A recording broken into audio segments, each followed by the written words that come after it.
afternoon, everyone. It's a pleasure to be here with you. My name is Eyerusalem, and I'm from Ethiopia, the country of the birthplace of humanity and my personal favorite coffee. So I will spare you the stats and the data and begin my presentation with a series of pictures. Picture 1.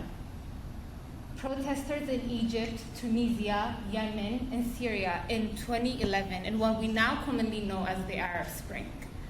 Picture 2, the iconic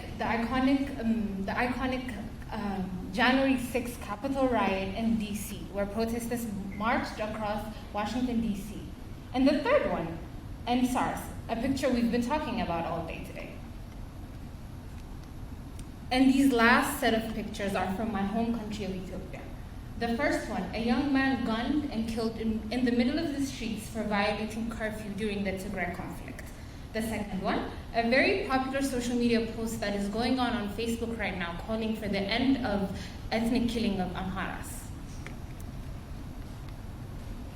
So why am I flooding you with pictures of political uprisings?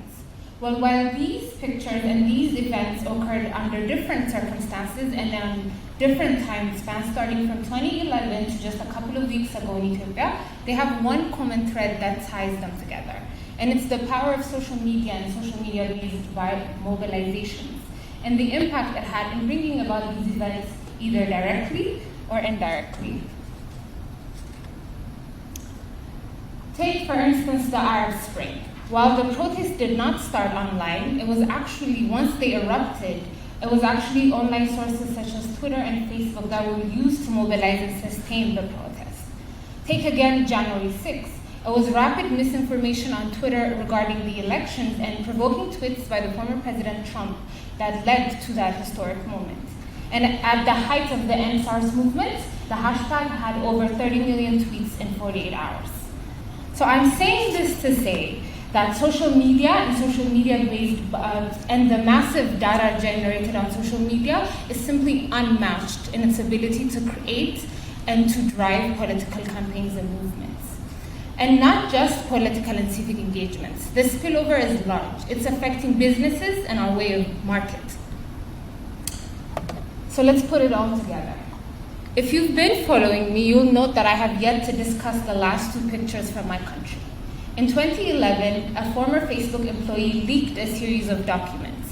And out of the documents, there was data showing that Facebook knew the use of its platforms in staging the 2021 the TPLF conflict, including the rapid spread of ethnic-based conversations and extremist groups mobilizing resources on Facebook.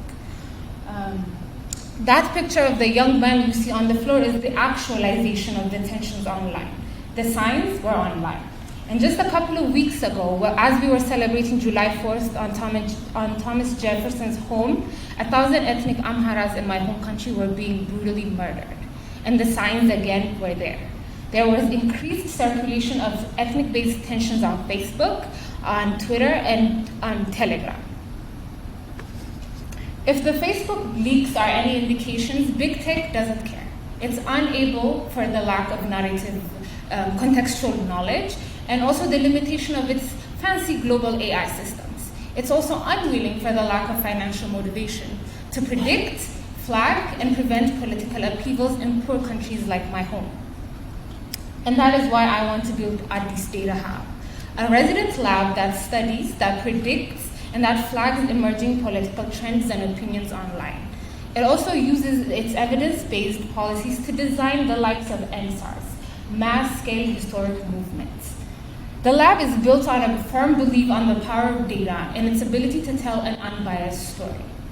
The vision for the lab is grand. It's not just tracking and trending political movements. The same matrix and analysis can be used to support businesses and marketplaces across the globe and in my country, Ethiopia. Ladies and gentlemen, oil is no longer the most important resource of our community. The future belongs to those that know, that clean, that mine, and that harness data. And Addis Data Lab aspires to do that. Thank you.